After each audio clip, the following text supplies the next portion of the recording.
Welcome to the Opperman Report, brought to you by Audible.com. That's right, we got a sponsor now, Audible.com/Opperman Report. You go there and you can get you can download a free audiobook. So every Friday night, 5 p.m. Pacific Standard Time on freedomslips.com, Revolution Radio, and on CJMarsRadio.com, 365 Live, hazyradio.com, and rebroadcast throughout the week on awakeradio.us, Firehorse Radio, and WTRUradio.com. And on Saturdays, we're rebroadcast on Penny Entertainment on blogspot.com. Tonight, we have probably two of my favorite guests, and two of my most popular guests. We got Dave McGowan, who's the author of Weird Scenes Inside the Canyon and Program to Kill. And we also have William Ramsey, author of Abomination, Devil Worship, and Deception in the West Memphis 3 Murder, and another book called Aleister Crowley, A Visual Study and Prophet of Evil, Aleister Crowley, 9/11, and the New World Order. Coming up, we got Ward Churchill, who is the college professor from Colorado. We're going to be talking about the Baader-Meinhof gang, the Red Army faction, all that kind of stuff. We got Bobby Seale, one of the original leaders, founders of the Black Panther Party for Self-Defense. We're going to be doing a show about Jeffrey McDonald. And we got a guest on that that's a stellar guest in the highest levels of that case. Next week we got a guy named Thomas Metzger, who was brought to us by Roscoe, who did some of my graphic design for the website. And it's a story about how he infiltrated the Mormon Church. Now, you can find our archives. They go up on the Opperman Report YouTube channel. So now the thing is, if you're listening to me now and you like what you hear and you like the show and you want to contact me Monday morning to find out where to get the archives, I'm telling you right now, you don't have to email me. You can go to Opperman Report YouTube channel. In fact, you should do it right now. Go to YouTube, Opperman Report YouTube channel, and subscribe to us there now, so you don't have to contact me Monday morning asking me where the archives are. You can also sign up to Spreaker.com on the Opperman Report, and you actually get an email as soon as they go up. So that's the best ways. If you want the archives, you don't have to contact me and find secret emails and call my office and do all that kind of stuff to find out when the archives are going up. Now, last week we had this fascinating guy. We had a guy named Paul Godet, who's running for judge here in Clark County. And you go to his website is paulgodet4judge.com in Department L. Now, everybody who heard the show really enjoyed it. But I got a feeling a lot of people thought, hey, it's kind of local judge, election, stuff like that. It's not very interesting. But listen to the audio tape on that. Listen to the what he described, what's going on here in Clark County Family Court. Will make you surprised. Okay, everybody, remember it's a listener-sponsored station. We have no corporate sponsors. So if you want to support our station, if you like what you hear, you go to freedomslips.com and you click on the donate button. This is our 1-year anniversary show, okay? We started 1 year ago today on Thursday mornings, 11 o'clock in the morning. I don't think anybody was listening. And I really want to thank everybody along the way who's gotten us going here. Good old Ann, okay? Ann Francis, who's with me 24 hours a day and gets this, who's my senior producer, and gets this show going. She's never missed a show. She's been with me from the start, and I could not do this without her, and I can't thank enough Ann. Good old Christoph Scott Moses, okay? A guy who takes care of the Spreaker, takes care of YouTube. Keith Davis, a guy who is a real street fighter, man, real revolutionary, kind of guy you respect. And he books our guests, he scouts out guests, he finds guests for us. Mike from Caravan to Midnight, who handles our YouTube channel for us now. Then we got the sponsors, Amanda from Pacific West Bamboo, Mike Gray from InfinityHomeplans.com. And then you got the New World Mexican Women. Okay? I can't tell you how much these sponsors are part of the show. They're behind the scenes, and we're praying for each other. We're helping each other out, supporting each other, encouraging each other. It's a great group of sponsors. I can't thank you enough, guys, for being with me here from not the start, but from lately here with me. Okay, but always here to help when I need you, and thank God for that. All the station owners, Mike Rengley, Cindy Jean-Pierre, Zeta Ost, Penny Entertainment, Shazazz, Granada Dave. Is it Granada Dave or Granada Steve? But the guy from Awake Radio. He's an Irishman. Rick and Annie and Chip Tatum. And also Teresa Zerilli Edelglass from WTRU. And also the owners over there at 1800 Radio. I don't know who they are exactly. I also want to thank Roscoe and Ahmad Painter and Weisenberg for making the logos and all the banners and stuff like that, and Kat for all the work she's done on the YouTube channel, and Jerry LeBauer for helping me out with Skype. I also want to thank the usual callers, the real regular callers that are here all the time. I can always count on them. Christian Wallace, Mike Ray, and Joshua Brookshire. So that's all the time we have for tonight. I want to thank my guests guys, it was a great show. Okay. But we got with us tonight. Sorry I went so long, but it's a 1-year anniversary show. Good old, Dave McGowan and William Ramsey. You there, guys? Yes, indeed. Okay. I'm here. Okay, great. Why don't we start off with William Ramsey? Give us a little synopsis, who you are, and how you got involved. Because tonight our topic is going to be the West Memphis 3. We'll start off with that, but who knows where the hell we'll go, because we're all into the same stuff. So, go ahead. I started at the West Memphis 3 when I was watching a video. I was actually researching my next book, which I'm still working on, but I came across a video that had one of the central character of the West Memphis 3, Damien Eccles, talking about Aleister Crowley. It was during a examination in court, and that kind of piqued my interest. I was wondering about the case. I had written the prior book about Crowley, Prophet of Evil.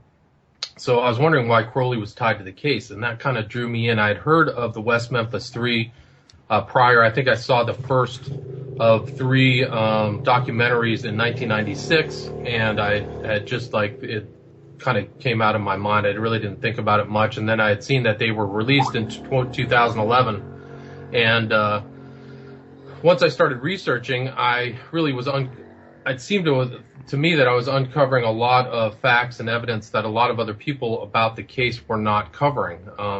According to the public, the West Memphis 3 were unjustly convicted of the heinous crime of 3 8-year-old boys. But to me, reading through it, I saw so much evidence of the occult in the case, and just tons of deception and outright lying. And so it really led me down kind of a rabbit hole of the case, and led me to write a book, which was Abomination, Devil Worship, and Deception in the West Memphis 3 Murders. And my basic position is that the 3 people, Damien Eccles, Jason Baldwin, and Jesse Miskelly, were justly convicted of the crime. Yeah. Now, what about you, Dave? How'd you get involved with the West Memphis 3? And tell us about your book, too, Weird Scenes Inside the Canyon.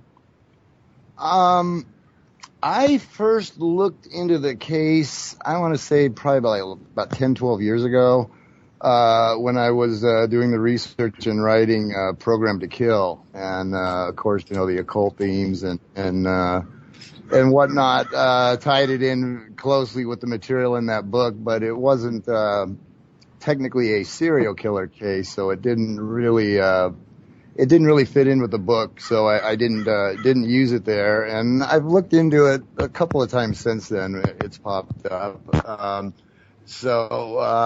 I have not looked at it in excruciating detail. So I'm just kind of hoping that I'm not in over my head here today with the two of you, who I know probably know a little bit more about the minutiae of the case than I do. But I have looked into it and definitely have very strong opinions on it.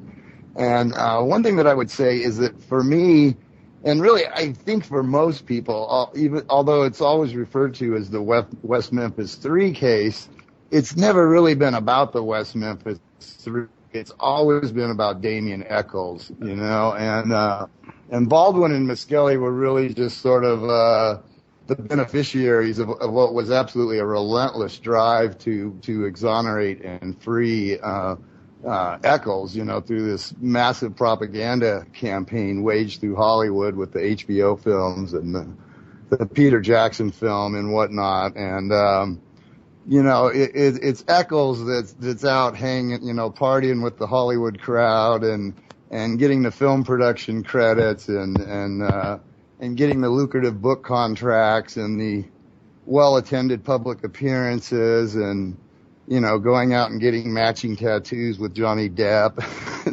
Yeah, and all of that private planes, flying around on private planes. And so, it's always really been about Damien Echols. And, I think on both sides, with supporters and detractors alike, he has always been at the forefront of this case. And, I personally, I don't know that I really have a huge problem with the other two. Well, I don't know about Baldwin, but certainly not Miskelly, being freed after 18 years of imprisonment. But Damien Echols certainly absolutely deserves to be behind bars, and I do not in any way, shape, or form feel that there was a miscarriage of justice in that case. And despite what a lot of his supporters seem to believe, and despite the relentless drive, we need to make clear that that although he was freed, he has in fact never been exonerated. And he is basically a paroled, convicted, triple child killer. Despite the fact that his supporters don't like to hear that, that is legally the case. He has never been exonerated. He is in fact a convicted child murderer. And yet he's treated like royalty, in and by Hollywood. And, they roll out the red carpet for this guy, and it's just, very distasteful to say the least. So.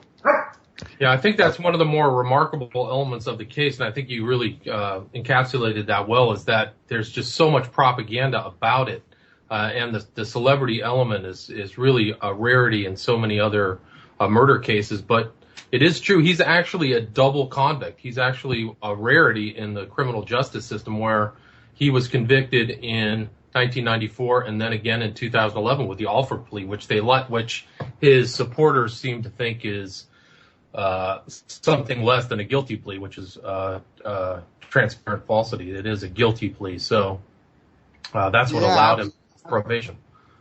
I mean, the reality is that millions of dollars were thrown at this case, through the profits from these films and through benefit concerts and all of his celebrity supporters and whatnot.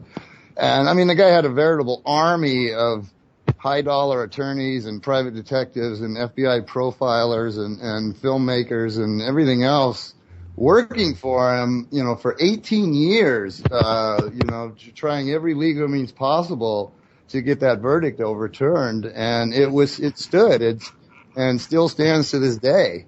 Despite what his supporters want to believe, that guilty verdict withstood 18 years of legal challenges by a pretty formidable army of people that were assembled around this guy.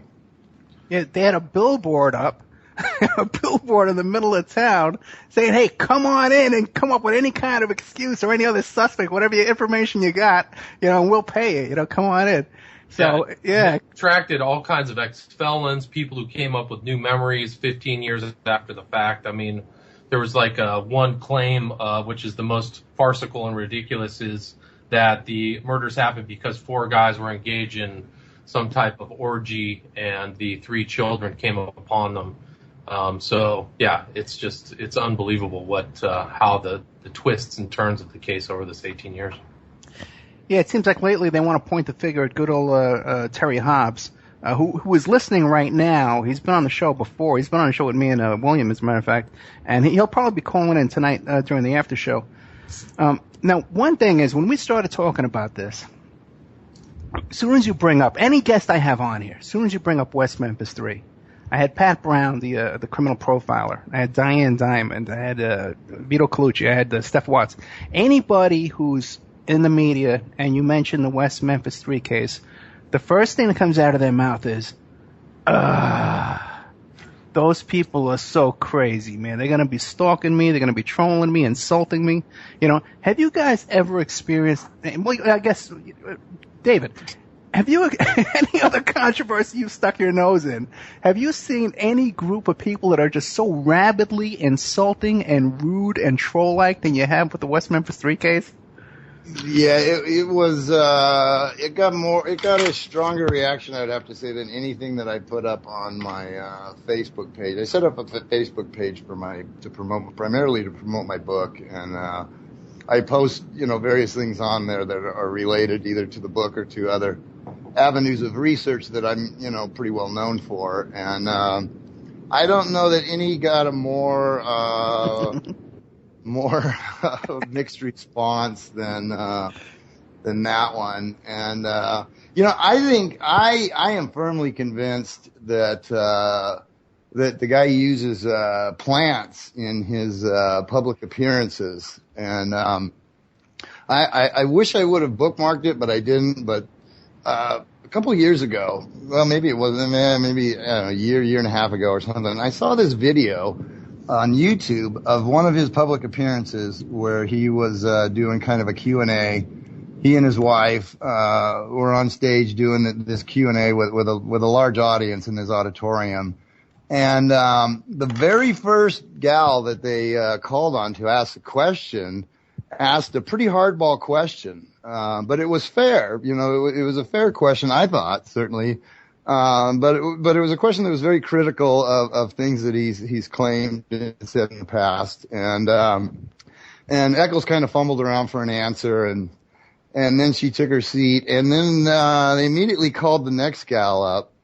And she came up and took the microphone, and before even asking her question, as soon as she took the microphone, she used that opportunity to thoroughly berate this first woman who had dared to, question, ask a serious question of Eccles, and just went on a pretty long harangue against this gal, and then of course tossed Eccles a real softball question.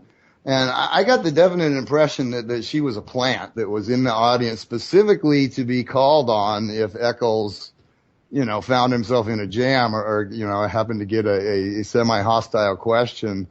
I think that it's a very well coordinated effort around him to shout down anyone who questions any aspect of his version of events.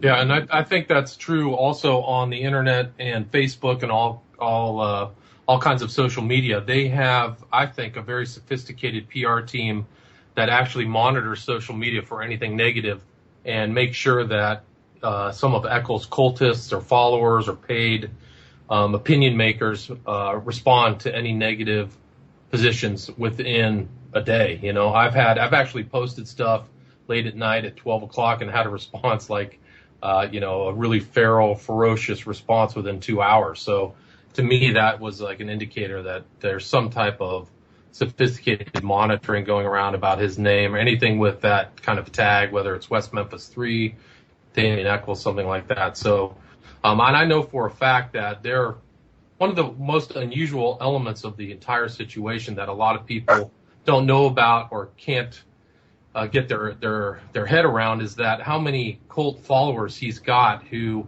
really will do anything that he says, as far as harassing people, putting negative information out, character assassination. I mean, my book on Amazon, I've had just running battles with deranged Eccles supporters for at least a year. Just people making up nonsense, throwing Terry Hobbs in front of the bus.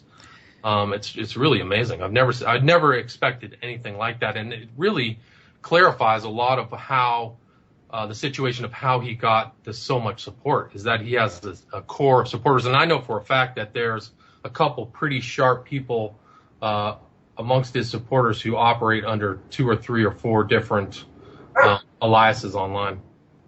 Oh yeah, I mean, I've been following this since like '96. Back on Usenet. As soon as I saw the documentary, I went looking online. What could I find about it? And I went on Usenet. Those groups there. Remember with the good old Sean Wheeler? We had Sean Wheeler on our show, the first show we did a year ago, who I believe is an expert on this case. I never met anybody who knew more details in this case. And at the time, he was using names like a public enemy numero uno. And he would shorten it to PENU. He's a real character, I tell you. I think we disagree on everything else but this case. But he knew every little minutia detail on this case. And he argued, 24 hours a day with these characters. And I think he kept this thing going just as much as some of the supporters did. And one thing, I believe is there's been such debate and examination of this case that the supporters, especially the main ones in charge at the top, have to know by now that these guys are guilty. And either there's someone invested in their money-making scheme and their reputations, and this has just become it's been such a cult on both sides, because the supporters and the nons, they all socialize with each other, they spend all day with each other, they're all in each other's business constantly. But I believe that the people at the very top, the three main characters who got the West Memphis 3 support site, I believe that they all must realize by now that these guys are guilty. But they're just going ahead with it. I would tend to agree. I was going to say just a little while ago when you were talking about I forgot the other guy's name that we're on here with. Oh, William Ramsey. Yeah, when he was talking about the armies of supporters. And, I'm pretty well convinced that those supporters fall into two camps, and the vast majority of his supporters, his rank and file supporters who have been duped by the HBO films and the Peter Jackson films, I'm sure that they really genuinely believe that he's, an innocent victim of a, criminal justice system run amok. And, that, he was unjustly imprisoned, unjustly, had like 20 years of his life unjustly taken away from him. And I'm sure there's a lot of them that really ardently believe that. But, I'm also equally sure that a lot of his like celebrity and very high profile supporters have to absolutely know, how ridiculously inaccurate those films were, and they have to know that this guy is guilty. And I believe that some of them actually kind of look up to and admire him for that fact. I totally agree with you. Well, I agree with that too. Johnny Depp that are running around getting matching tattoos with, I think he sees this guy. I think he actually, admires him for having done what he did, and, I know that's a difficult concept for a lot of people to wrap their heads around. But yeah, I think absolutely some of his, more high profile, more elite sort of, supporters, absolutely know that he's guilty and support him exactly because of that, you know? Yeah, I agree. I think that's one of the kind of, difficult elements of the case and that's the occult element for me of the case, is that a lot of his core celebrity supporters are interested in the occult / Satanism as much as Eccles is, who was absolutely 100% fascinated. Yeah, absolutely. Your Johnny Depps and your Henry Rollins and the members of the band Disturbed and Ozzy Osbourne, and I mean, you don't have to look too far to realize that these guys have a pretty keen interest in the occult, and I think they view it as like Eccles gained some kind of power, from doing that, and they want to share in that sort of, playing the devil's advocate, he did get out of prison after killing 3 little kids. He did gain some, he got some kind of power there, man. Well, you make an excellent point. If you read the intro to his new book, he ascribes his success in getting out of jail to magic with a K. Right. T-I-C-K. He said, all I did is use magic to get out of jail, which I think is extremely telling about where his, spiritual inclinations lie and his mindset. Well, William, give us something, because you've done a lot of work on Eccles since he's been out of prison, and I believe you and myself were on a short list of enemies list, and I think he's very well aware of us. But I've been through. Yeah, I mean, I'm on a very short list. Me, Blatty, you. And then, maybe Dave McGowan will now be Dave, hang out with the cool kids. I only put one little brief Facebook post, that's all. Well, now you're in it now, though, bro. But I'll tell you, I was not, I did not know much about social media at all. I never really had much regard for it. And my publisher convinced me to put up the Facebook page for purposes of promoting the book. He basically told me that social media is a key component of any successful, marketing campaign in this day and age, especially if, you don't have mainstream media backing. And so I put it up, and I was pretty much a babe in the woods initially, and it's really been a learning experience about like trolling and how these people operate and how professional and well organized these operations are. And I really didn't know what I was getting into, and when people first started trolling my page, I was reluctant to ban them, and people kept telling me, they're trolls, you just got to ban them, or they're not going to go away. They're just, the more you interact with them, the more that, and I know. I think one time there was a post from your daughter who went on your page and said, "Dad, you can't keep feeding these guys." Yeah. And there is one guy, I don't even know if it's a guy, who knows? Maybe it's a guy, maybe it's a gal, maybe it's a conglomeration of people. I have no idea. But I have banned this guy from my Facebook page no less than half a dozen times, maybe more. And he comes right back within a couple of days with a brand new Facebook profile, new name. But it's perfectly obvious that it's the same person, And people say, why don't you ban that guy? And I'm like, why? For what? I mean, he's got unlimited identities, obviously. What good does it do me to ban? And sometimes he's been on there at times with 2 to 3 identities at the same time. Yeah. Like cross commenting on his own posts and stuff. And it's just. Well, you know what? You have a really cool page though. That the Weird Scenes Inside the Canyon page. Gets into all different kinds of topics, like even Phil Hartman. I read a great thing you had up there about Phil Hartman this week. And then today you were giving out some great gossip we'll get into later on. But I definitely recommend that page. It's a page I stop by every day for sure.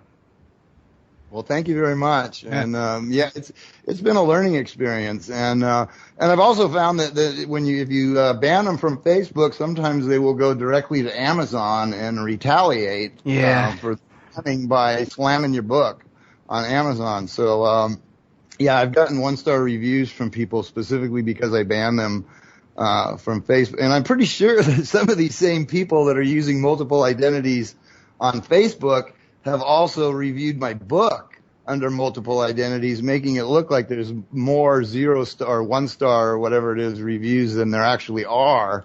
I had a review on my book before it was shipped. The book wasn't shipped yet. Okay, man. So like, oh my God, that's a whole nother story, It's been a learning experience, yeah. And I only did one little post on the West Memphis 3, so I haven't dealt specifically with those trolls, but on various other issues, I have definitely experienced it, and it's been eye-opening. It's been a very eye-opening experience at what lengths these people will go to try to discredit you or to try to rile you whatever means they can to try to make you look bad. Oh yeah, but with this, but that's with everything though. But my experience though has been with this topic, the West Memphis 3 topic. It just becomes so personal, so fast. I even stumbled upon a website the other day that had the top 10 documentaries that are going to change your life, going to make you feel real creepy, whatever it was. And one of them in there was about the West Memphis 3, and the guy described it as about these 3 guys who murdered these little kids. And right away, well, you better change your attitude. You better get your facts straight, mister. And all the comments, This poor guy just, saw a documentary. He doesn't realize that people live 24 hours a day on this subject and memorize every little minute detail and every little fact about this case. Yeah, I got the same thing. I mean, as soon as I put that post up, people came flooding in, and they were people that I hadn't previously seen pop up on the page. They seemed to be new people coming in, just throwing out all kinds of false information about the case, and trying their very best to get me to change my position or to just make me look bad or whatever they could do to try to marginalize my opinion on the case. Yeah, but I've just seen so much of that. I mean, a lot of it is like mind control techniques where it's like, you don't believe that, or how can you believe that, or I've been through all of that stuff in all different varieties of formats, whether it's Amazon, Facebook, whatever. Yeah, William especially, because William really points out the occult aspect of the case and the Satanism and the vampirism and all that kind of stuff like that. Whereas even guys like Sean Wheeler, who was, I think, one of the top experts in this case for years, always kind of poo-pooed the satanic, the occult elements behind these crimes. And William Ramsey, I just found him by accident on YouTube, and I says, whoa, this guy's, because I always knew it, man. I always saw it. I just felt it. And after getting to know these people, I knew that a lot of them were into it too. Yeah, I mean that's the scariest element of the whole. Yeah, it really is. Yeah. One of the things, if you read his Life After Death, so I had researched Crowley pretty thoroughly, and one of his prime rituals is called the HGA rituals. It's the Contact Your Holy Guardian Angel. And when I was reading Deckel's book, and he had actually mentioned it in there in Life After Death, that was the core giveaway, because you'd have to have a very skilled and thorough understanding of Crowley to actually know that ritual and to do it, And you actually told me one time that you think that Eccles' family comes from a long family of people involved in witchcraft and all this kind of stuff? I think his mother was. I think that the mother definitely was, and it's like True Detective or something like that. Like there's a lot more to the story. The year after the murders, his mother, his father, and his sister were at a bonfire on the bank of the Mississippi River, where somebody ended up getting shot. Right. And he ended up getting killed, and then the sister covered up the gun. But, like, what are you doing out on the bank of the Mississippi River on a bonfire at 11 p.m. at night, And that, to me, was, like, so the family is clearly covering for him. They've got the standard kind of responses. There's a part of my book where I show that the mother was taking Eccles to bookstores to find specific books. Eccles has a very thorough knowledge of the occult, and he admitted it on the stand. I have a video of that he said, I think it was Davis who asked him, what did you know about this? And he says, I know almost everything about the occult. Like, he admitted it right there. So his mom was facilitating him in his occult interest. And you can tell that they knew what was going on. The family knew about the knives, the wands, the staves with the staffs, and the skulls that had been bleached. And, they were very familiar. So Right. He had a rat skull, I think a dog skull in his room, or was it a cat skull? Something like that, or cats and dogs. There was tons of stuff. Between the time they were arrested and the murder, there were tons of stuff disappeared from the police. Like, he always had a trench coat and, knives. All that stuff was gone from both him and Jason. But up until that time, he was recorded as having all kinds of, skulls and, all kinds of elements of the occult. All right, guys, I got to read some live ads, okay? So you got a couple of minutes if you want to take a break. But when I get back, I want William to get into William Ramsey, the author of Abomination, Devil Worship and Deception in the West Memphis 3 Murder, to tell us about it. Because I know you've done a lot of work on Eccles since he's been out of prison. Here's this guy where he's in prison. He says, I am a Buddhist now. I'm a Buddhist. Okay, and then he comes out of prison, and now he's doing all his Reiki healings. He's hanging out with guys from the Process Church, old-time Process people, all that kind of stuff. So we'll get into all of that. What was that? One more time. Okay, I'm going to read some live ads. You guys take a little break there. Okay, don't forget, hey, by the way, it's a listener-sponsored station. We have no corporate sponsors, so if you want to support what you hear right now, you go to freedomslips.com and you click on the donate button to keep Revolution Radio and freedomslips.com alive. They are our home base. They're the ones, pretty much the biggest audience we have, and also, too, this is where we broadcast out of. Pacific West Bamboo. Good old Amanda, Pacific West Bamboo, 503-839-8126. Her email is demroots@oppermail.com. Her Facebook page is Pacific West Bamboo. Okay. Pacific West Bamboo is your number one source for timber construction and craft-grade bamboo poles, plants, and products. They specialize in eco-friendly reclaimed wood products for the home and garden. Located in Portland, Oregon, servicing the Northwest for over 10 years. They can be reached at 503-839-8126, and their Facebook page is Pacific West Bamboo. They can and do ship nationwide. Now, they're getting a new line of bamboo flooring, veneers, and laminates made from Guadawa bamboo, which is the best bamboo on earth. It's one of the strongest bamboos possible, grown and produced and manufactured in Central America using only economically and environmentally friendly practices and standards. Any kind of project you have going on, get a hold of Amanda over at Pacific West Bamboo. She builds stages for rock stars, bamboo beer she's working on, bamboo bicycles, crafts, waterfalls, all kinds of stuff. Get a hold of Amanda if you have any kind of construction project going on. Hey, we got to hook her up with good old Dave McGowan. Man, get some stuff going on there between us two. Okay. You can support the Opperman Report with a PayPal donation at oppermanreport@gmail.com or by buying my book, How to Succeed as a Private Investigator. You can find that book at emailrevealer.com. I also have a GoFundMe campaign going on right now. It's called Help Save My Family. Hey, I want to thank good old William Ramsey for helping out, man. He helped me out with my GoFundMe.com campaign. You go there. You just Google Help Save My Family by Ed Opperman. You can read all about the troubles I'm going on in family court over here in Clark County, Nevada. Check out Infinity Home Plans and Design Services, your resource for 3D and 2D draftsman services. They offer a multitude of products, including stock home plans, 2D digital drawing sets, 3D models, renderings, and more. That's Mike Gray over at infinityhomeplans.com. Hey, don't forget my daughter. She has a show called Teen Truth on cjmarsradio.com, 1 p.m. on Saturdays. Emailrevealer.com. It's the home of the online infidelity investigation. You think your husband's cheating on you? Give me his email address and I'll trace it back to online dating websites, personal ads, escort services. We're going to catch him cheating for you. Just let me help you out.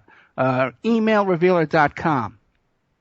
If you want to advertise, OppermanReport@gmail.com. You can have your ad read here. It reaches millions of people a week.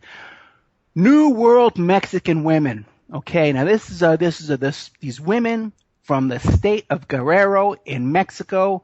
They've written this book called New World Mexican Women. You can just Google that. You'll find the website. It's up on lulu.com.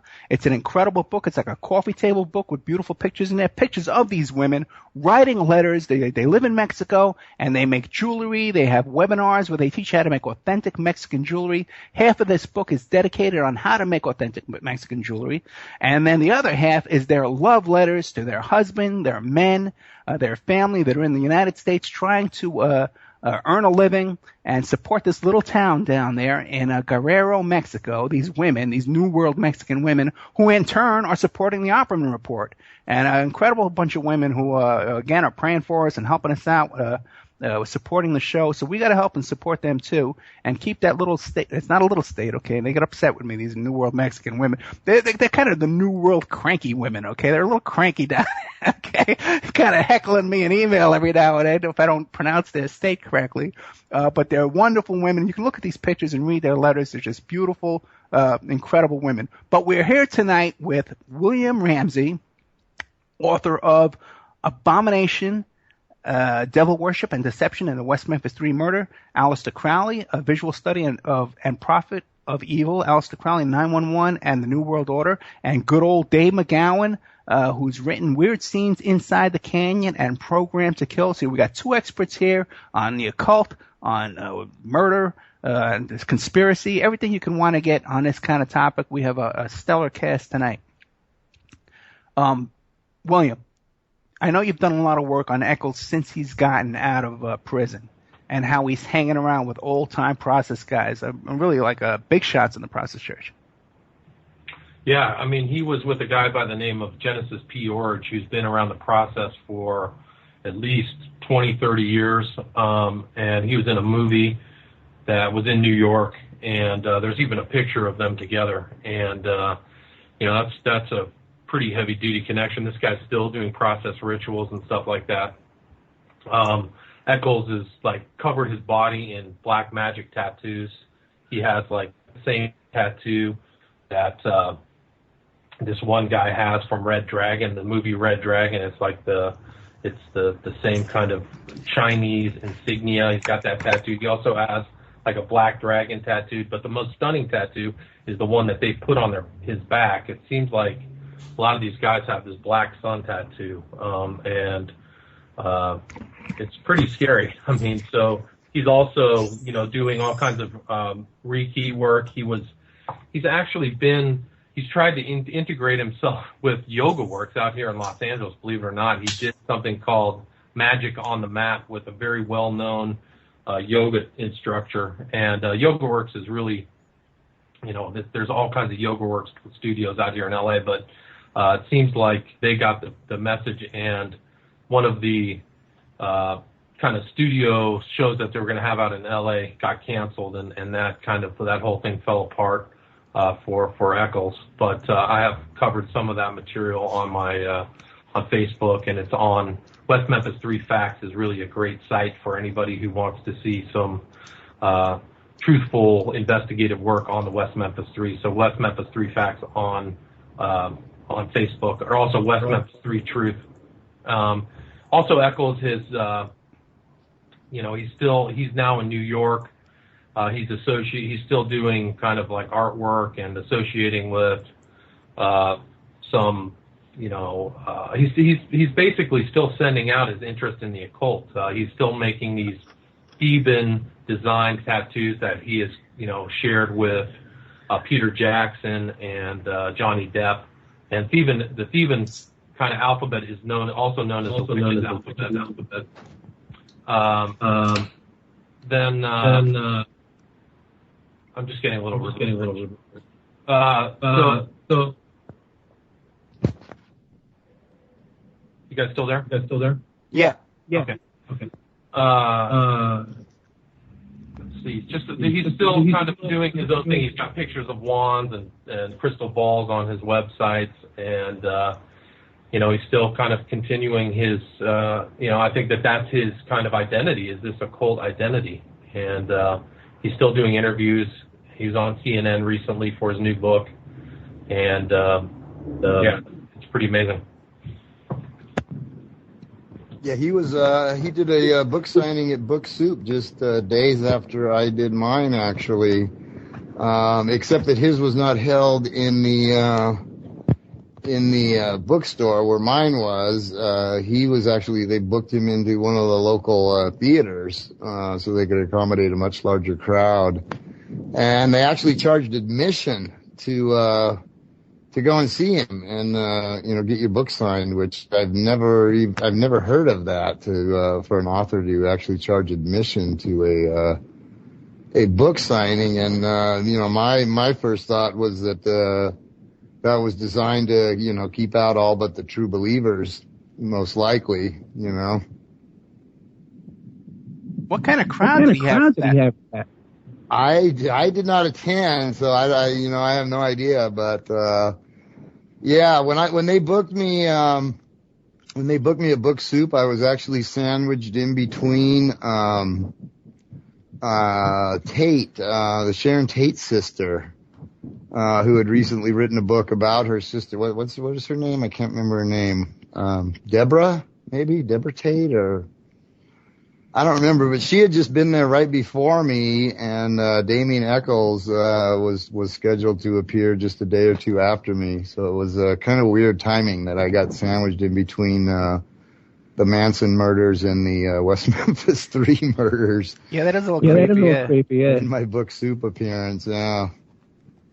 Hey, let me ask a question, because I think we have a little feedback. Does everyone have their mute on? Cindy and Zeta, and everyone has their mute? I'm muted. Okay. All right. Okay. It sounds okay now. Okay. All right. So now, just to go back to some additional occult information, during the trial, which I think a lot of the books and the documentaries didn't go over. There's a discussion of the pentagram that Eccles had tattooed on his chest. And, I feature that in my book, and I think that's something that's critically important in understanding his interest in the occult prior to the murders. And also, that is just, to me, like a really essential element that a lot of people have looked over, as far as, he's concerned. And also he's writing again in this like book of shadows that, he's writing his spells, and he said he wanted to, do some great magical working. So anybody in New York should probably know, he lives there now and be concerned. Oh, he's no longer living in Salem? I thought he was living in Salem. Yeah, I heard that they basically got run out of Salem. It's my understanding. I think that there was a whole, blow up between him and Blatty on this website, Salem Web, and I think most of the people in Salem came to, to understand that they had a convicted child killer who was living in their town who was lying about it, and it's my understanding they had to move to New York so they could he and his wife could be more anonymous. Ah, interesting. Yeah, I've also heard that there's a little trouble in paradise between him and Laurie, because he seemed pretty cozy with that yoga lady. Really cozy. Yeah, that was something. Now, the most recent pictures that I've seen, though, he's looking really, really skinny. I think it was with Sandra Oh. No, not Sandra Oh. Margaret Chow, maybe. Yeah, he was at a some kind of radio show with Sarah Silverman. Right. Sarah Silverman, and he looked like to me, I've seen people who are meth addicts. He looked like one. I really don't know what's going on. He's very pale. Yeah. I think by choice, he seems to cultivate that, goth look or whatever you would call it. So yeah, and, it's kind of odd. I mean, don't most inmates come out of prison all heavily inked up? I mean, it's kind of odd that that he's been on like this tattoo run for the last few years since he's been out of prison. Like he just cannot cover his body with enough occult symbolism, it seems. Yeah. One of the things too was the turtle tattoos, because one of the new theories that have come out is that some of the injuries on the children were done by turtles in the water. Yeah. And this guy has the balls to go out and get turtle tattoos. Oh, did he? I did not know. Wow. That's, not surprising, I suppose. William, did Johnny Depp get matching turtle tattoos as well? I don't know if he got turtle tattoos. They got some matching Theban alphabet tattoo that the sigil that they used on the inside of the circle is supposed to represent brothers. So he and Johnny Depp, and they made that statement publicly in interviews that, Eccles considers Johnny a brother, and he's been with him all the way through the entire event. And, if you follow Depp and his past, I think his interest in the occult is blatantly obvious. I mean, it's amazing. His associations with certain people and are pretty, pretty good evidence of what his interests are. Yeah, Hunter Thompson. Now, I think we discussed this in the past, David. What do you think about the accusations against Hunter Thompson? I tend to find them credible. You know, the guy, I was a huge fan once upon a time. I remember Fear and Loathing in Las Vegas, back in my drug-fueled younger days, and, thought it was one of the greatest books I'd ever read in my life, I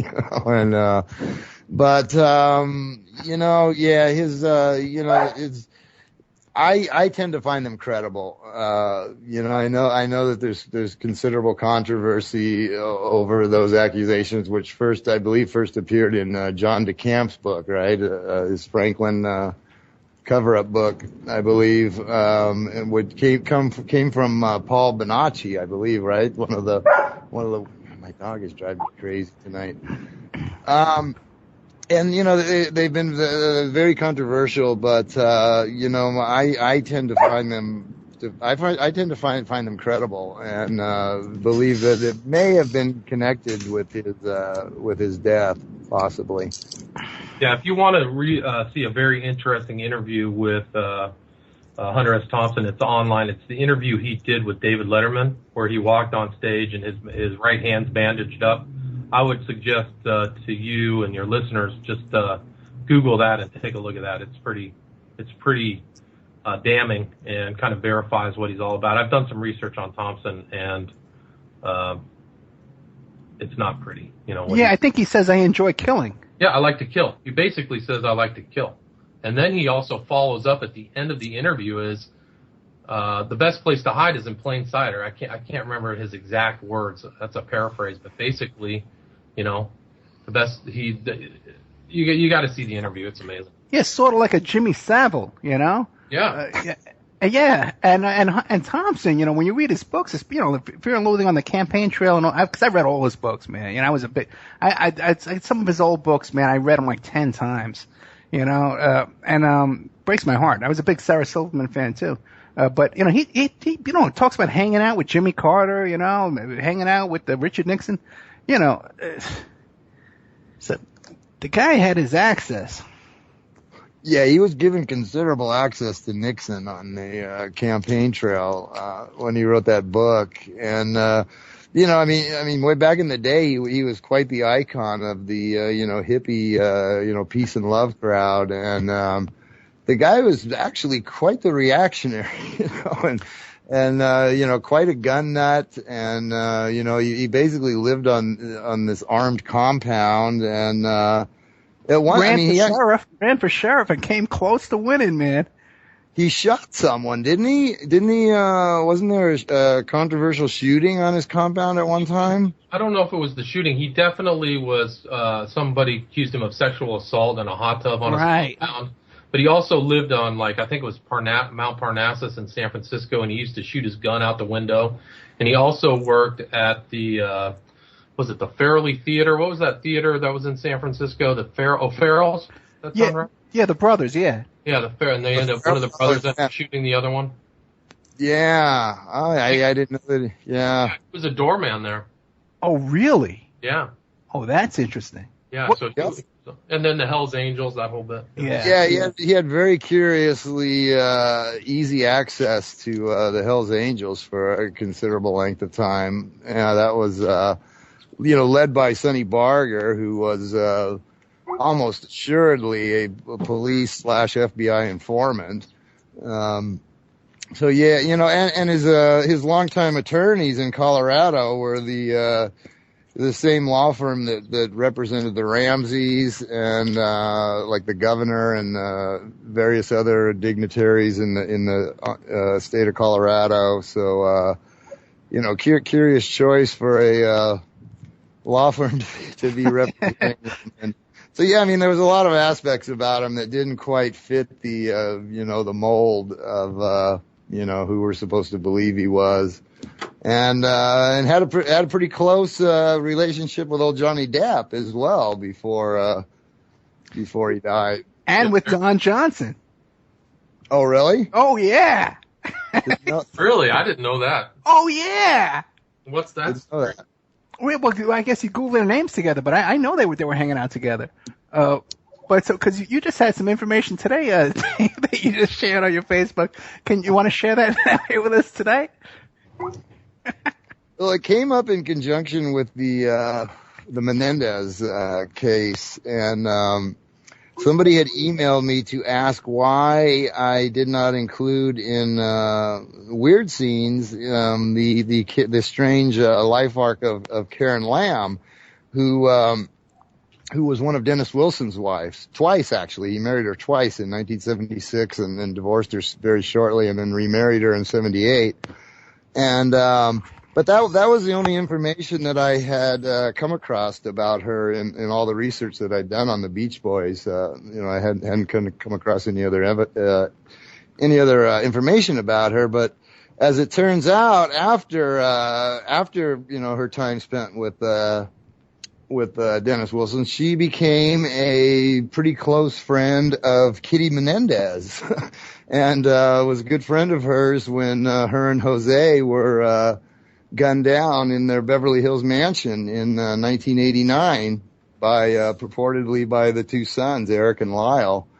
And she actually served as got a production credit on the TV miniseries that was made on the Menendez brothers. So there was an interesting little connection there between someone who had been, kind of part of the Laurel Canyon scene, and then later being connected to the, Oh, wait, we got a break coming up, man. What an early break, man. Okay, this is a nice long break, guys. You can go get a drink, do whatever you want, go to the bathroom, make a pizza. It's a really long break. It's like 5-6 minutes, so you can really do what you want to do. Okay, we are here tonight with Dave McGowan, font of information. Weird scenes inside the canyon and Program to Kill, and also William Ramsey, an expert on the occult, and Crowley, and a researcher, an authority on Damien Eccles, man, and his occult involvement, stuff like that. We'll be right back after this nice, long, relaxing break with my two favorite guests, man. I think these guys are really gems, man, and we're going to get into all kinds of stuff. We'll be right back. Welcome back to the Opperman Report, brought to you by audible.com/Opperman Report. Go to audible.com and you can get a free audio book downloaded. All you have to do is just sign up.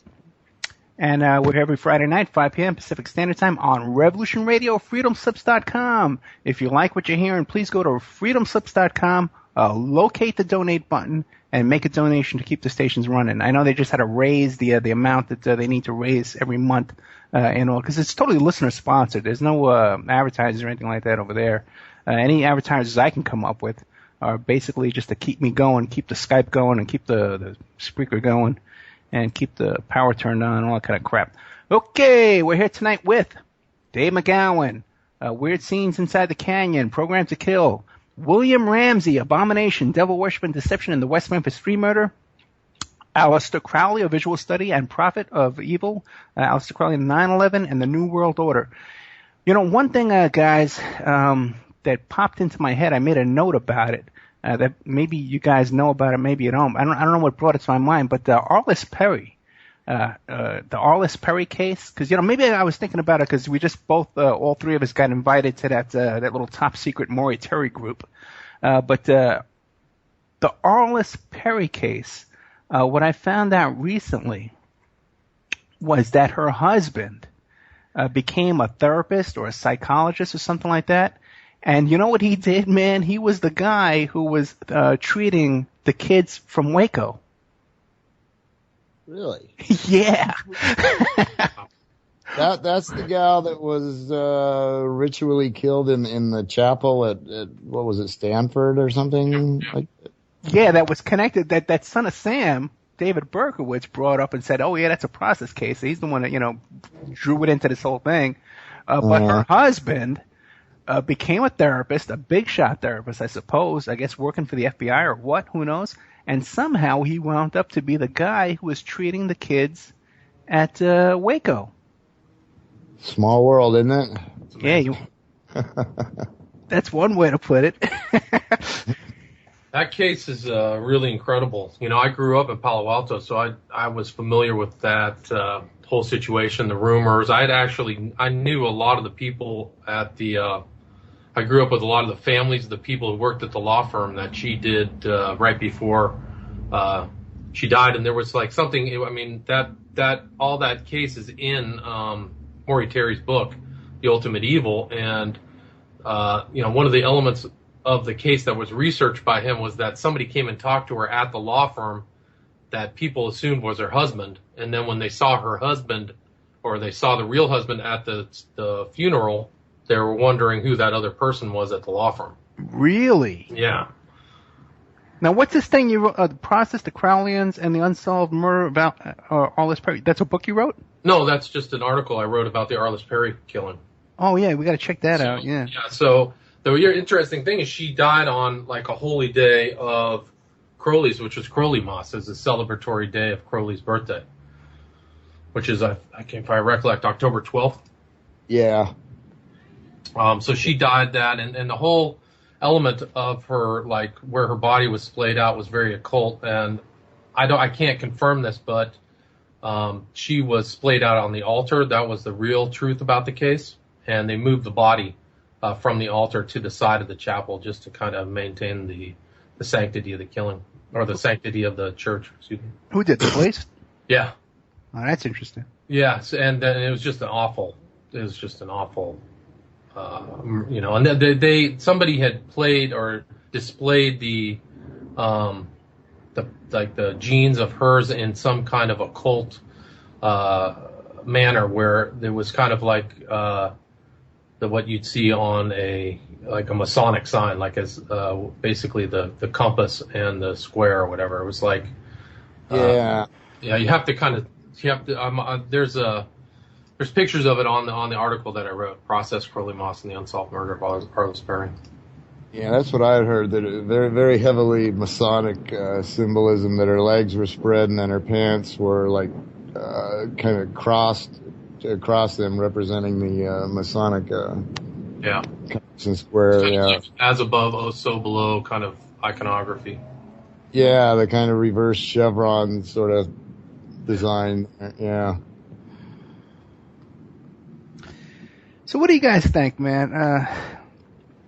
Me and William, we've been attending this group on Facebook, this top secret group, and different information, coming from Maury Terry directly.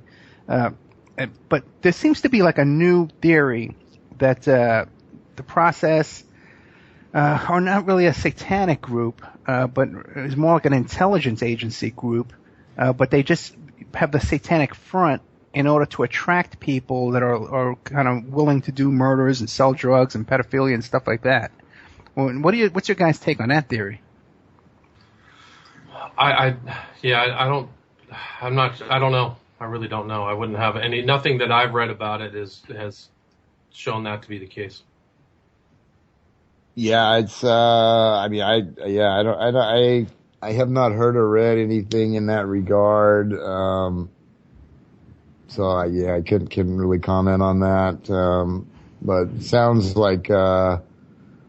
it sounds like spin, like damage control, but without having seen any information in that regard, I couldn't really comment on it. Gotcha. Okay, one thing I'm going to be have an upcoming show on is the Jeffrey McDonald case.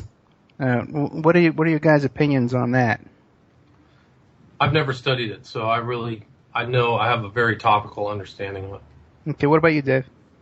I read the book years ago, many years ago, Fatal Vision, when it first came out. And, I was kind of a true crime buff in those days, or thought I was anyway. Yeah, right. I didn't realize that everything I was reading was basically disinformation, but, I remember reading the book and being absolutely convinced that, he was in fact guilty. And then later reading the counterpoint, which was Fatal Justice, or I don't know, some other book that was written. False Witness. And, I've looked into the case off and on, and, read compelling arguments on both sides. And, I really don't know what to make of it at this point. I really don't know. It's interesting that because there were people down there that weren't part of a satanic cult, witchcraft cult they called it in this case. And it turns out too, that Colonel Aquino was stationed at Fort Bragg at that same time. Did you guys know that? No. Yeah, I know. Blows your mind, right? Turns out Colonel Aquino was stationed at Fort Bragg right around that same time. It turns out that a kid, there was another child molestation scandal at Fort Bragg around that same time as well, and they fingered Aquino on that. They ID'd him. There was a cult, and this woman with the floppy hat and the black guy and the short-haired guy with the soldiers, the sergeant's stripes on his army jacket, were part of this cult. And who was their handler? Good old Ted Gunderson. He was the guy who was running these witnesses and controlling these witnesses, you know. And I don't know if I told you guys the story. I knew Ted Gunderson, you know.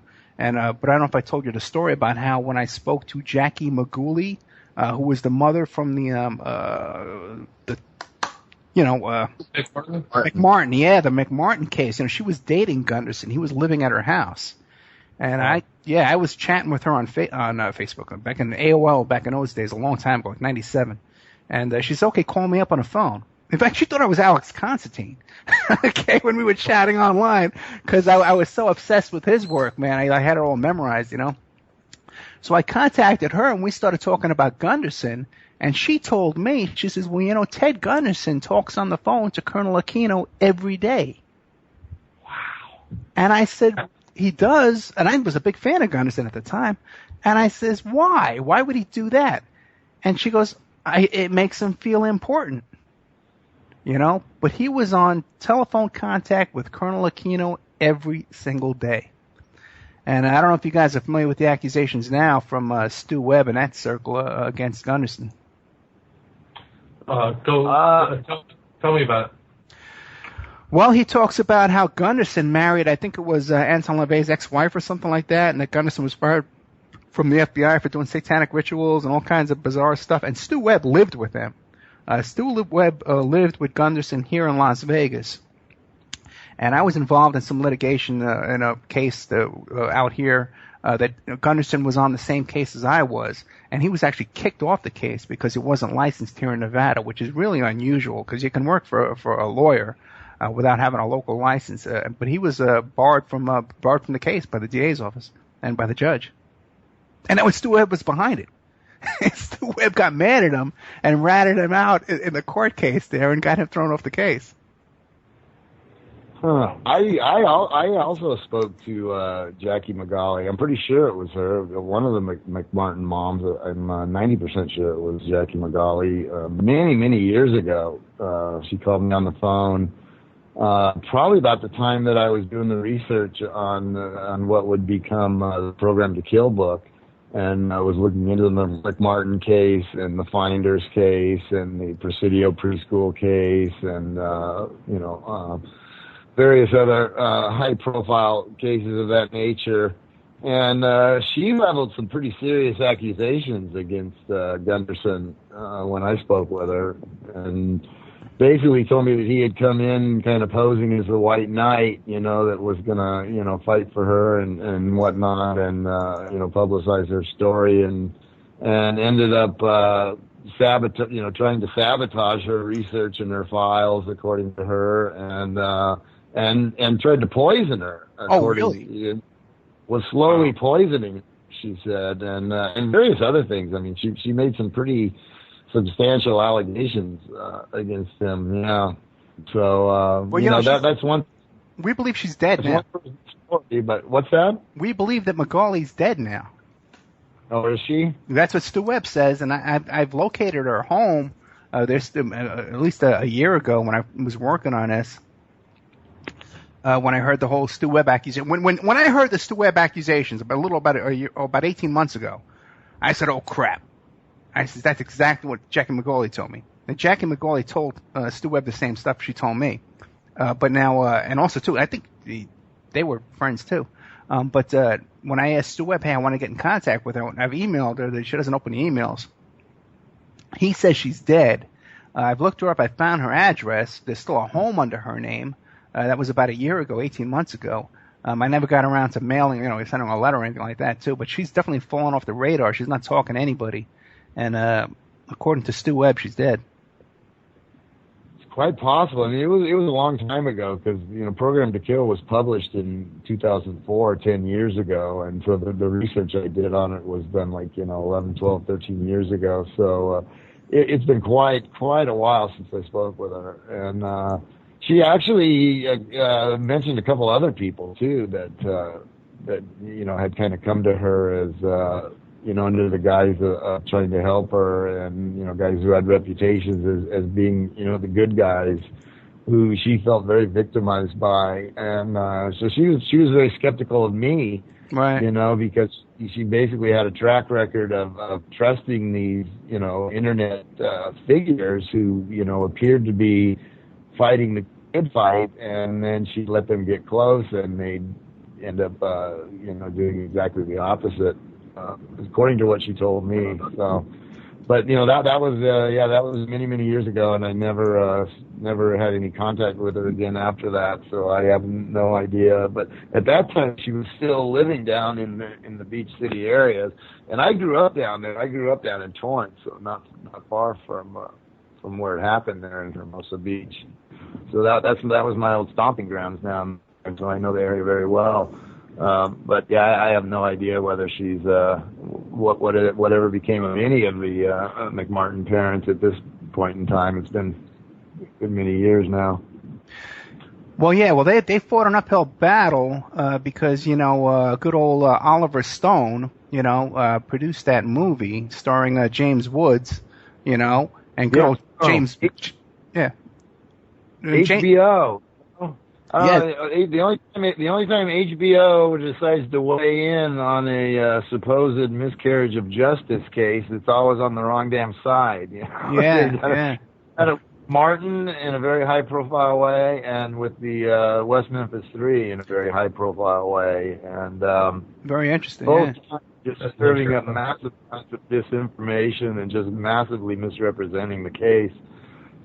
You know, HBO's good at that. Well, I know that Alex Constantine contacted Oliver Stone and told him, "Hey, man, you know, you're on the wrong track here," you know. And the two of the, you know, there's accusations and allegations against two of the screenwriters of that McMartin movie, the one that starred James Woods, who happened to be involved in the 9/11 hijacking rehearsals, and also had the run of the place at the O.J. Simpson trial, was able to just show up at the O.J. trial and go back and talk to the judge. What? Who was that? Who was that? Seriously creepy guy. James Woods. No, but who were the writers? Oh, the two writers on there, according to Alex Constantine, had a history of being involved in child pornography. Was it the Everly guy? Yeah. And they're involved with that false memory syndrome thing too, which you know. They wrote that movie that Oliver Stone and Woods was in? Yeah. Oh, I didn't know they wrote that. I know that. Yeah, Everly was like he had a child pornography magazine or something like that, right? Yeah, well then those are the guys, yeah. Tabloidy newspaper kind of thing, yeah. Wow, and there was, you know, the McMartin case had a lot of... They were the credited... They were the credited screenwriters on that... Well, we'd have to look it up, but I know there was a connection, okay, between them and this... but the screenwriters... I think it was called Indictment, wasn't it? Yeah, because the screenwriters, I talked to Sean Stone about this on the air, and I said to him, I says, "Hey man, what's the scoop with your dad, you know, doing that thing?" And he started going into, "Oh, well, I'm friends with Douglas Teacher, Douglas Teacher," all this kind of stuff like that. And it was just running around in circles. But and I mentioned, I says, "Hey, you know, the screenwriters in that had those allegations as well," and he knew what I was talking about. So, and I'm getting that all from my reading of Alex Constantine back in the old days. Let me ask you a question. There was so much to that case.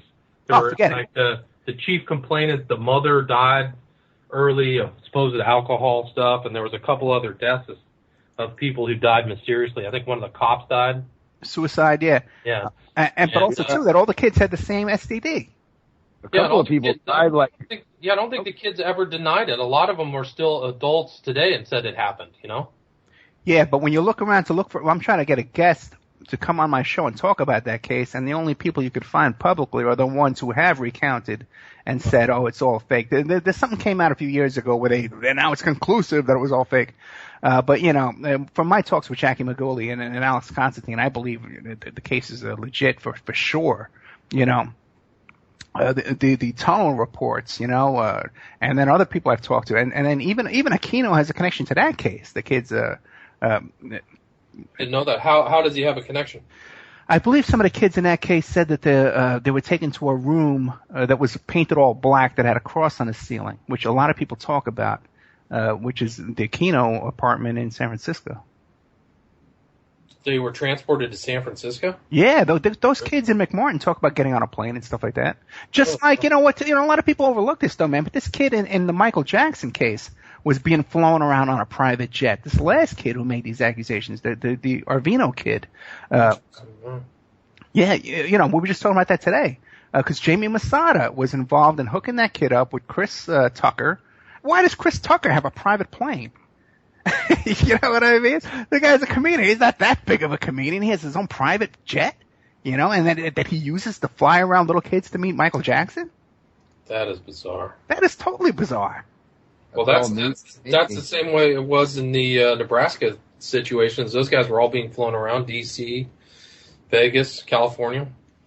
And the Jeffrey Epstein case as well. His flight log showed that he was flying kids around the country as well, along with various celebrities and high-profile politicians, people like Bill Clinton and Kevin Spacey. Oh, really? Yeah. Nick Bryant did a lot of research into that, and actually wrote up a pretty detailed piece on it, which he sent to me and various other people, and which he tried to get published, but was never able, last I heard, to find anyone that was willing to publish it. And he had possession of his private phone book, his black book, that listed, like all kinds of big names in Hollywood and Washington that, he had direct phone numbers, direct contact with. And, the guy was basically a very high level, procurer and transporter of, kids for the rich and famous. Wow. That's amazing. Yeah. I've read some parts of the Epstein case, and he had this girl who was kind of like his procurer. She would go out and make friends with the victims, and it's just, yeah. It's that whole, there's so much more to that Epstein story that all got covered up. A lot of it did. Well, you know what? I'm not familiar with that story at all, but I'd love to get that guy on the show. I got blasted for mentioning that he had ties to Woody Allen, and that the two were photographed at one time walking down the streets of Manhattan together. Woody Allen and of course, who's long been accused of pedophilia himself, which his defenders heatedly deny. And I got blasted for drawing a connection between Epstein and Woody Allen on that was another little controversy I stepped into. Woody Allen's defenders are quite vocal. Well, Woody Allen, though, in his very well-loved guy. I mean, people just love him, and want to see every movie that he makes, and they don't want to hear that maybe he's not the great guy that they want to think he is. Yeah, but in his custody litigation, he was ruled. They ordered he was not allowed to see his child because there was enough weight to the allegations, and he never fought it.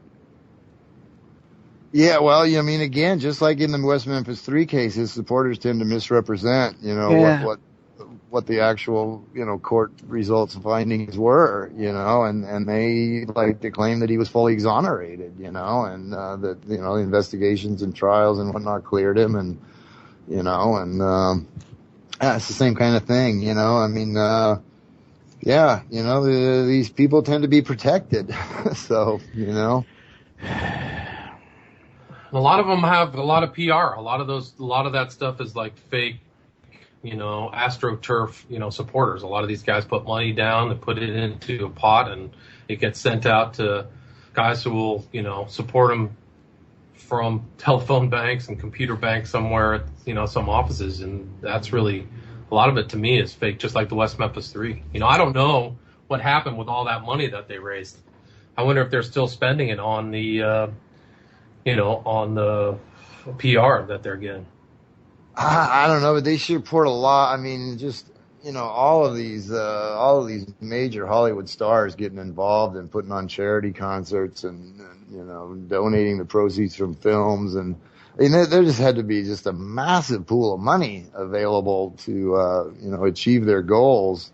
And, it's estimated at $20 million. $20 million. Wow. That's, I mean, Eccles. I mean, the guy acts like he's a Hollywood celebrity himself, and it wouldn't surprise me at all if he doesn't ultimately end up being one. I wouldn't be surprised to see this guy start, getting some kind of, either actor or producer or director or something. I would not be at all surprised to see him become a big player in Hollywood in the next 10 years or so. Yeah, he just has to stay out of trouble till to 2021 when his probation ends. Well, and it seems like they have a free ride on that because the other guy, Miskelly, from what I understand, he never leaves his trailer down there in Arkansas, but he's had all kinds of domestic violence stuff going on there, and he's untouchable. Oh, really? Yeah. I never anything about the other two. I've heard hardly a word about what they've done with their lives since getting out. From what I understand is Miskelly is holed up in a trailer with his girlfriend. And Baldwin runs around talking to bar associations and legal conventions and stuff like that. He wants to do the legal end of it. And then Eccles is the showbiz and the Reiki and the tarot cards and all that kind of stuff. Baldwin raised $25,000 on a Kickstarter campaign to write his memoirs. It was more than that. It was like 33, man. It was, yeah. Well, Miskelly's probably suckers. God, you can believe that. Holy smokes. Miskelly's probably scared he's going to turn up dead, which wouldn't really surprise me if he did, actually, now that you mention it, he is the loose link there, man. He's got the loose lips, man. He's the one who talks. How many confessions has he had? Like 6, 7? I haven't even figured out the accurate number. Yeah, it's up there. Yeah. Just some follow-up information. There's a stepbrother of one of the guys who was investigated, Buddy Lucas, who's been talking a lot on West Memphis 3 civil discussion, and he said that he's friends with Eccles' dad, Joe, and he was told by Joe directly that Damien Eccles confessed to the crime to him. So Damien Eccles told his dad he did it, who told this guy, Wade Davis, I think is his name. And then this guy knows, if you want to see some interesting new information, this guy knows a lot of the players. So he has a lot of information about the parents, and it's pretty shocking, actually. That's it. Maybe we can get him to call in. Yeah, his name is, let me just find it. Hold on. I had an interesting thing, too. This guy who told me he was from their family contacted me through Facebook. I think I even sent you some links. He was talking about he was the finder of lost children, all the misfit toys, this bizarre stuff he was writing to me. And then he tells me he's related to Eccles. He had the last name Eccles on his Facebook page. And I said, okay, give me your phone number. And he went out and bought a prepaid phone. And when he first gave me the number, it was like all in one day. He gave me the number. There was no voicemail set up on it yet, And then finally, I'm talking to him, and I said, well, let me check out. And I checked out. I traced the number. And I found out that the phone had just been purchased that same day. The guy went out and got a new fake number for me. Wow. That's a pretty elaborate, hoax to talk to some guy, on an 11 o'clock in the afternoon Thursday radio show, Yeah, that's interesting. Yeah. You're talking earlier about Eccles' family being involved, and the family came up again. I have heard that they absolutely were, and that he basically is a product of a multi-generational cult family. From what I've heard, with close ties to the LA area. Is that true? Have you guys heard anything about that? Well, Dominique Tier, his girlfriend at the time, Dominique Tier, had just returned from California, from, I think it was her cousin's house, TJ Tier. TJ Tier was at the time a vampire, drank blood, had a vampire magazine that she published. Then she became the spokesperson for vampires, the big giant vampire organization out of Transylvania. She was the spokesperson for this for years and years and years. Then she got involved in the furry movement. The furries, the people that like to have sex dressed up in costumes like at Disneyland and stuff like that. You can't make this stuff up. That's this woman here, TJ Tier. Look her up, man, and her associations and stuff. And Dominique Tier said, she says, yeah, so what? I drink blood. My mother drinks blood. My whole family drinks blood. It's no big deal. That's what she said to the cops. Wow. Yeah, and I have a video of Eccles saying, you know, I don't drink blood, I lick, and then he like basically sticks his tongue out. I mean, he's basically admitting to drinking blood, and that's all through the whole case, is that he's constantly drinking blood, and he says, makes me feel like a god, and all this other stuff, you know. Yeah, it's all in the whatever that case file number is, the psychiatric. Exhibit 500, yeah. Yeah, there's no shortage of damaging information about old Damien in there, and his keen interest in the occult, and his propensity for violence, and for making violent threats, and for drinking blood, and you name it, trying to recruit fellow inmates into the cult, and just all kinds of stuff that his supporters like to overlook. Yeah, just the fact that he, I don't think there's any denial that he stomped on that Doberman pinscher and jumped on it till it died. You would think that people would just be upset about the animal abuse, because I know, that's people get more upset about that than anything else. I mean, you can watch 100 videos of cops, beating the snot out of somebody, but show them a video of a cop shooting a dog, and people go ballistic. Well, leave a dog in a car with the window cracked. They're gonna come kick your ass. Forget it, man. Yeah, I know. Well, I'm the same way. I mean, I love my dog to pieces. Yeah, we all love dogs, But when you got little kids getting raped and mutilated, and my God. Yeah. I mean, the violence towards animals, and the trying to gouge the kids' eyes out, and the blood drinking episodes, and just all kinds of stuff it's all spelled out very clearly in black and white, and admitted into the trial record by his own attorneys, right. Which is the thing that that his supporters like to overlook. They want to cast this as a sensational trial where they were throwing out all of these wild, a witch hunt accusations and whatnot. And I like to overlook the fact that a lot of that stuff went into the evidence from his own defense team after he was convicted, in an attempt to show him to be too crazy to be executed, basically.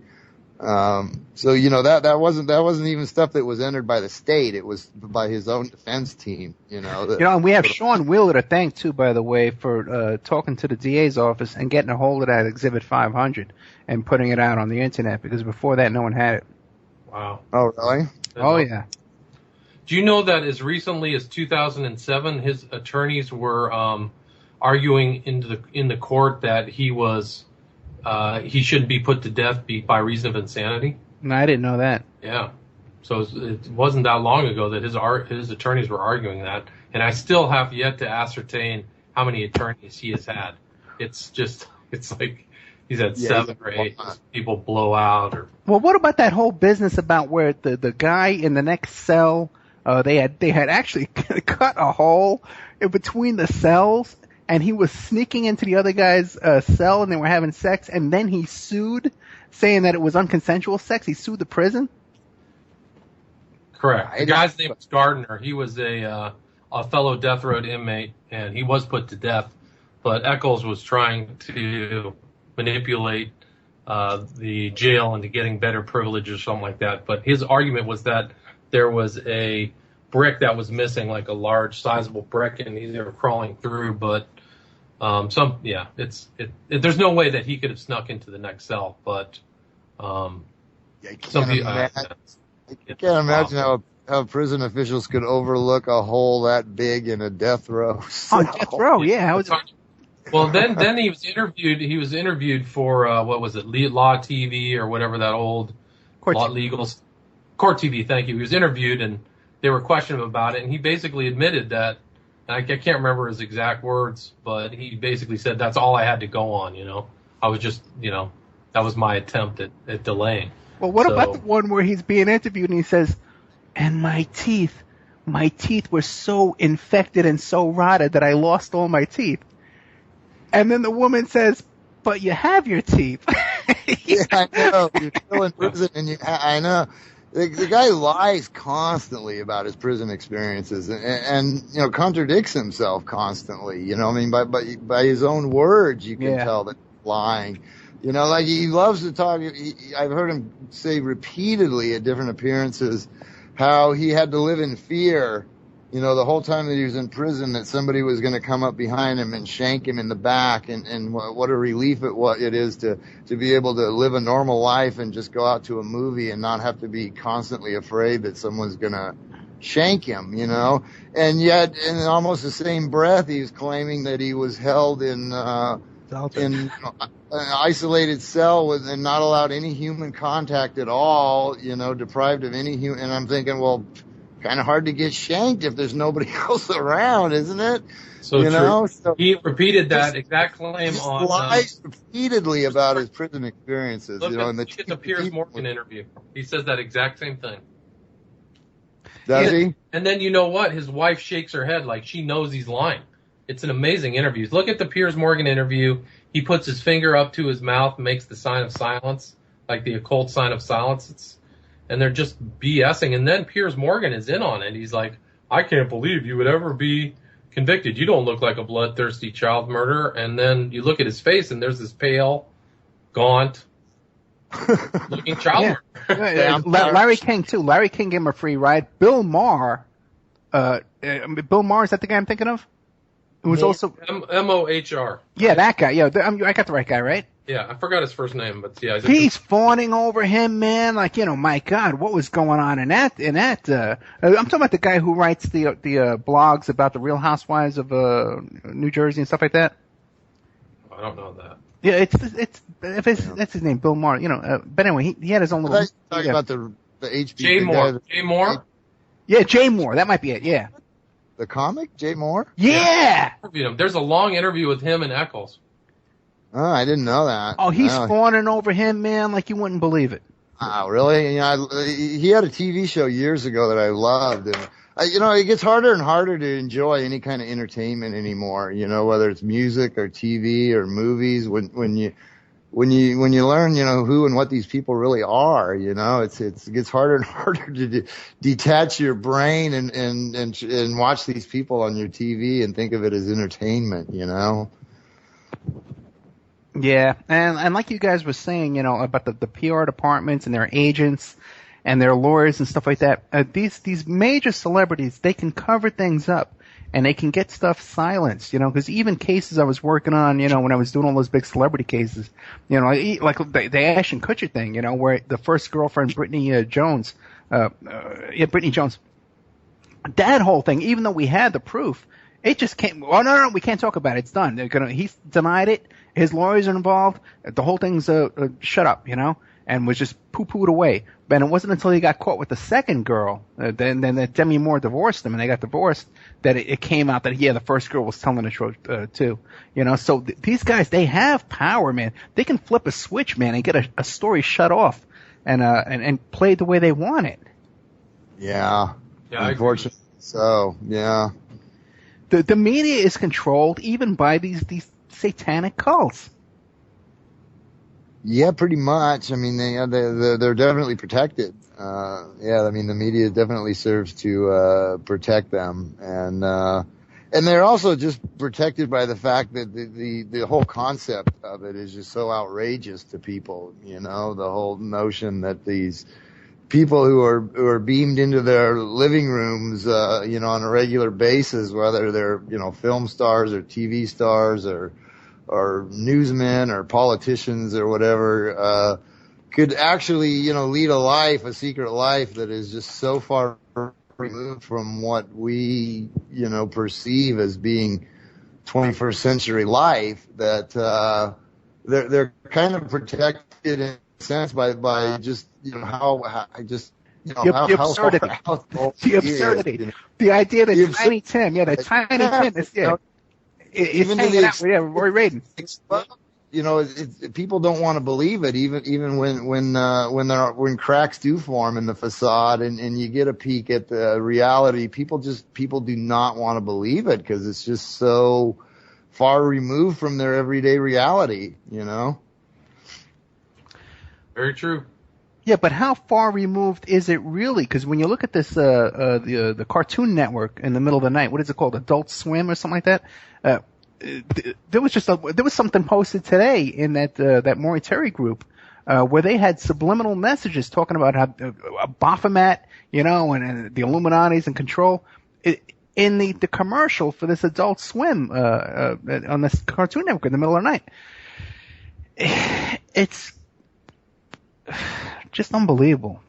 Yeah, it does become more and more overt, every day, and particularly in these real high-profile music videos and right. live performances, like the Super Bowl halftime show and the big, the big showcase performances like the Grammy Awards and the Emmys and whatnot they've just become showcases in recent years for just blatant occult and Masonic symbolism. It's just like shoved right in your face.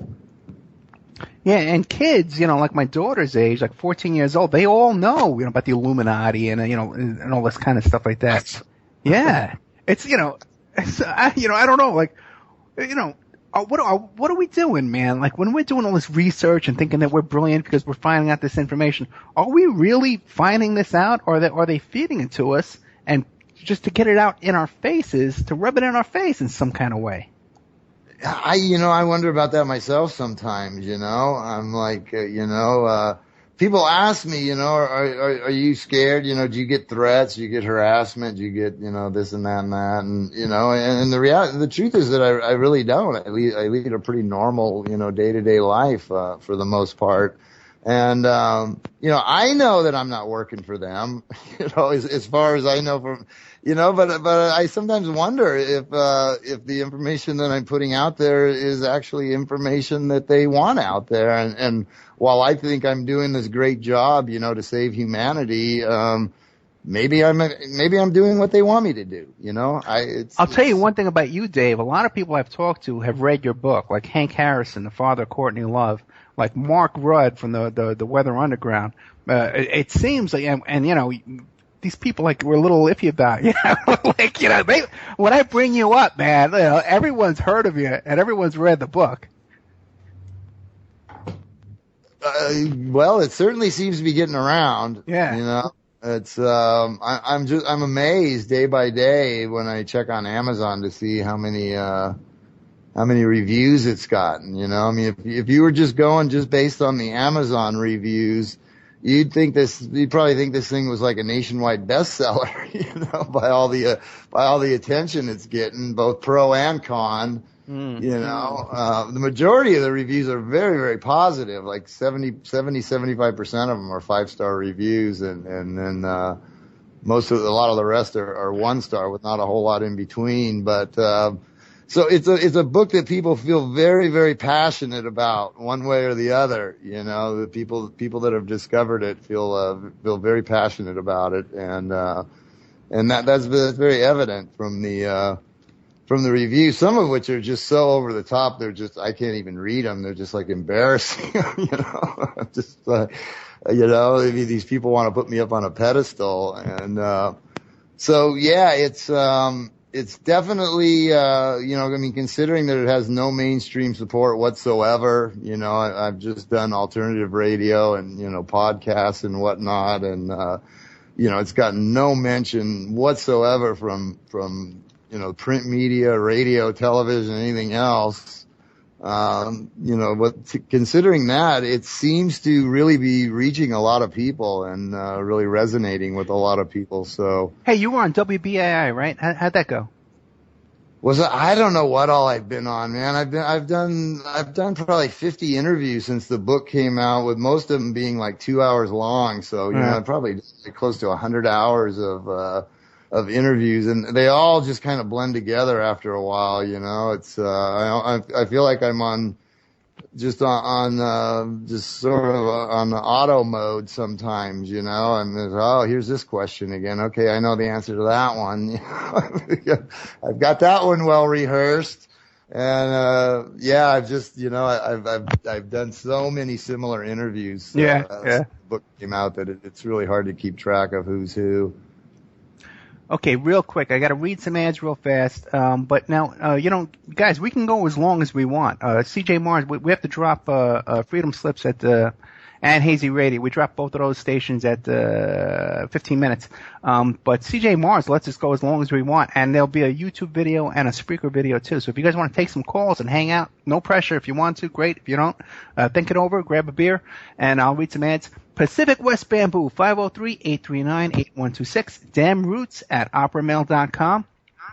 You could find Pacific West Bamboo on Facebook. They're your number one source for timber, construction, craft-grade bamboo poles, plants, and products. They specialize in eco-friendly reclaimed wood products for the home and garden. They're located in Portland, Oregon, and they've been servicing the Northwest for 10 years, but they can and do ship nationwide. Amanda will bring the bamboo to you personally. Okay, and you can meet her. She's a wonderful woman. They're getting a new line of bamboo flooring, veneers, and laminates made in Guadawa, one of the world's strongest bamboos. Grown, produced, and manufactured in Central America using only economically and environmentally friendly practices and standards. You can also support the Opperman Report with a PayPal donation, oppermanreport@gmail.com, or by buying my book at emailrevealer.com. Or you want to locate somebody, I do locates, background reports, asset searches, all kinds of stuff. We're sponsored by infinityhomeplans.com. Check out Mike Gray at Infinity Home Plans and Design Services, your resource for 3D and 2D architectural services. They offer a multitude of products, including stock home plans, 2D digital drawing sets, 3D models, renderings, and more. And then the New World Mexican Women, you can get their book on Lulu.com. You can find a link to their book on my Facebook page, the Opperman Report Facebook page. Hey, just go to the Opperman Report Facebook page and like it over there. You get all kinds of updates, all my sponsors, all my guests, all the information's on there. Their book is on Lulu.com, but if you Google New World Mexican Women, you can see their book. I really want my guests and the guys, the close to us here, to really support these women in Mexico because they're poor. This is a poor state in Mexico where it's a collective of women where they make jewelry, and they wrote this book as a community. They're poor. The book's only $20, okay? And they're supporting our show. They keep the show on the air. We need to help them as well, okay? So please, New World Mexican Women, check out their book and see what you can do to help them out. Okay. William Ramsey says he's going to hang out and take calls. Dave McGowan sometimes, I know he works hard during the day. And it becomes a long day, but he's such a good guy. He kind of owes me 7 minutes. The last show, my internet cut out. What do you think, Dave? Can you hang out a little while? I can hang for a little bit, not too much longer, because I do have an engagement I have to get ready for this evening. But I can stay till 7:15 or so. No pressure, man. Whatever you can give me, great. I appreciate it, man. Thank you. Okay, and I'm just kidding around. Hey, but Dave McGowan, author of Weird Scenes Inside the Canyon and Program to Kill. Hey, Dave, man, tell us about Program to Kill. Now, that's a fascinating book. Program, yeah, it's until Weird Scenes came out, it was probably the thing that I was most known for, and Weird Scenes seems to have very quickly eclipsed that. But it's still a book that I'm very proud of, even though it's 10 years old. It's not really dated. It doesn't, it's information that's still very new and fresh to most people. And basically it's an alternative look at the phenomenon of serial killers and whether what we have been led to believe a serial killer is in fact the reality. And it's definitely a very controversial book, probably more so than my newest one. And but one that I'm very, very proud of, and then, like I say, I think it definitely still holds up, and is definitely still very relevant and current. And it delves into themes, the occult and pedophilia and just intelligence operations and all of those kind of weird themes that bisect and overlap. And did you ever get a chance to watch that movie I told you about with the son from the BTK killer? from that first murder. He did a documentary. I Survived BTK. I have it on my Netflix queue, but have not yet gotten around to watch it. You got it. You got to watch it, man. Yeah. Not watched it. And, the weird thing about serial killers is that, you don't really hear much about them anymore, you know? I mean, they kind of arrived in the late 60s, early 70s with a big splash. And I mean, before that, we didn't even have a name for them. You know, that was coined by the FBI's behavioral sciences unit in the early 70s when we came up with the term serial killer to describe, this phenomenon that seemed to just be, happening all across the nation. And for a while, all of these like celebrity serial killers, these big names, these big name boogeymen that survive to this day in popular imagination, names like Ted Bundy and John Wayne Gacy and, Jeffrey Dahmer and the Hillside Stranglers and the Night Stalker and, on and on and on. And you don't really hear about that anymore. I mean, it's very, very rare that I can't remember when the last time that we had, the last big one was probably like BTK, and even that wasn't all that recent. There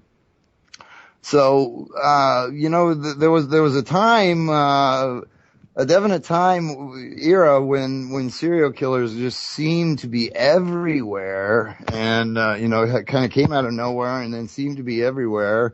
And nowadays it seems like that's died down to a great deal. And now what we get instead is, these spree killers and homegrown terrorists supposedly, bombing the Boston Marathon or shooting up a movie theater or a school or whatever.